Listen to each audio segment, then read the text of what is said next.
ಇವನೊಬ್ಬ ಪರಾಕ್ರಮ ಎಂಬುದರಲ್ಲಿ ಸಂಶಯವಿಲ್ಲ. ಹಾಗಾದ್ರೆ ಇವನು ಯುದ್ಧ ಮಾಡುದಂತ ಇಲ್ಲಿ ನಿಲ್ಲುದ ಹಾಗೆ ಅಲ್ಲ.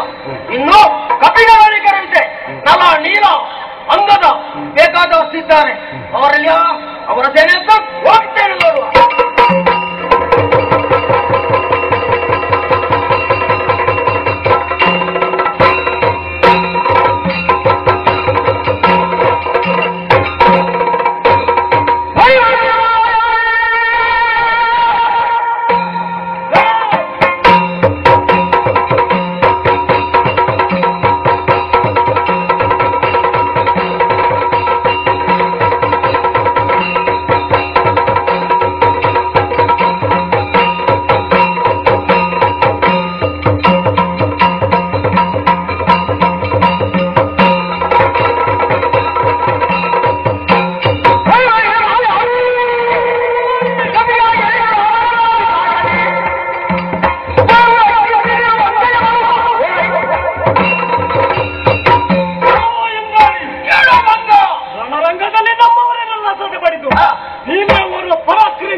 ಸಮುದ್ರವನ್ನು ಲಂಘಿಸಿದವ ನೀನು. ಹೌದು, ನಮ್ಮ ಲಂಕೆಯಲ್ಲಿ ಏನೇನೆಲ್ಲ ಉಂಟಂತ ತೋರಿಸಿಕೊಟ್ಟವ ನೀನು ಅವನಿಗೆ. ಅದು ನಿನಗೆ ನೆನಪುಂಟು. ಅಶೋಕ ಅವನನ್ನು ಬಿಡಿಗಡೆ ಏನೋ ಅಶೋಕಣ್ಣೆ ಏನು ಮಾಡುವುದು ಹೇಳು.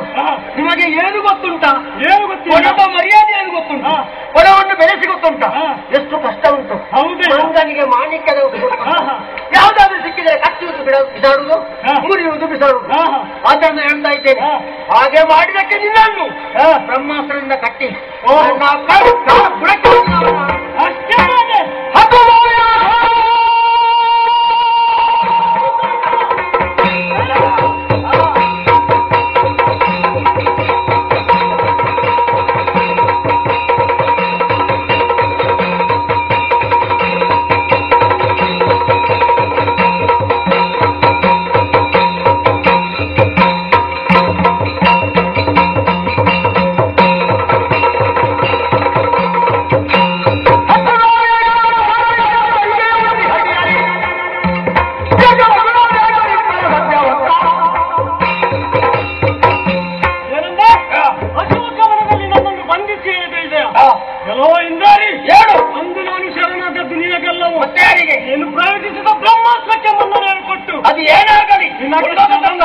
ನಿನಗೆ ಶರಣಾಗಲಿ ಹೊರತು ಒಂದು ವೇಳೆ ನಿನಗೆ ಶರಣಾಗದೆ ಆಗಿದ್ದರೆ ಅದೇ ಅಶೋಕವನದಲ್ಲಿ ನಿಮ್ಮ 10,000 ಬುದ್ಧಿ ಕೈಗೂ ಮರೆದು ಹೋಯ್ತೆ. ಹೌದಾ? ಒಂದು ನಿನಗೆ ಹೇಳ್ತಿದ್ದೇನೆ, ಮುಷ್ಟಿಯ ರುಚಿ ತೋರಿಸಲು ಹೊರಟು ಹೋಗುವೆಯೋ ನೀನು.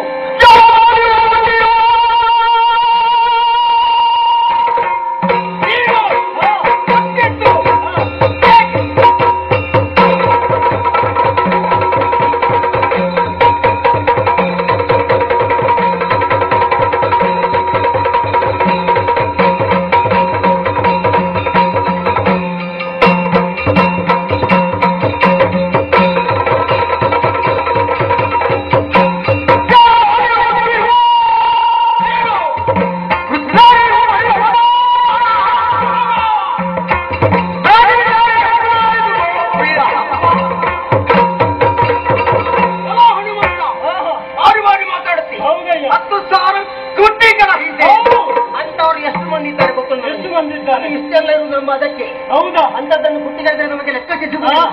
ಆದರೆ ನೀನು ಹುಟ್ಟಿದ್ದು ಹೇಗೆ? ನಿನ್ನ ಅಪ್ಪ ಯಾರು? ಕೇಸರಿ. ಹೌದು. ತಂದೆ ಕೇಸರಿ ಅಲ್ಲ. ಕೇಸರಿ ಹೌದು. ಓಯ್ ಪುತ್ರ ಅಂತ ಕರೆಸಿಕೊಳ್ಳುತ್ತಿ. ಯಾವತಾನದಿ ಹುಟ್ಟಿದ ಪೌರಾಣ ಮಾತ್ರವಲ್ಲ, ಅಂದು ಹುಟ್ಟಿದಾಗಲೇ ಸೂರ್ಯನನ್ನು ಹಣ್ಣೆಂದು ತಿಳಿದು ಹೋದವ. ಹೌದು. ಮುಖಕ್ಕೆ ನಿನ್ನ ಮುಖ ನುಡಿದಿ ಗೊತ್ತಾಗ್ತದೆ. ನಾನು ಇಂದ್ರನು ಸೆರೆ ಇದ್ದರೆ ಇಂದ್ರನ ಗದೆಯಿಂದ ನಿನ್ನ ಮುಖಕ್ಕೆ ಬೆಟ್ಟು ಬಿದ್ದಿದೆ. ಅದೇನಾಗಲಿ ಪರತಮಿದ್ರೆ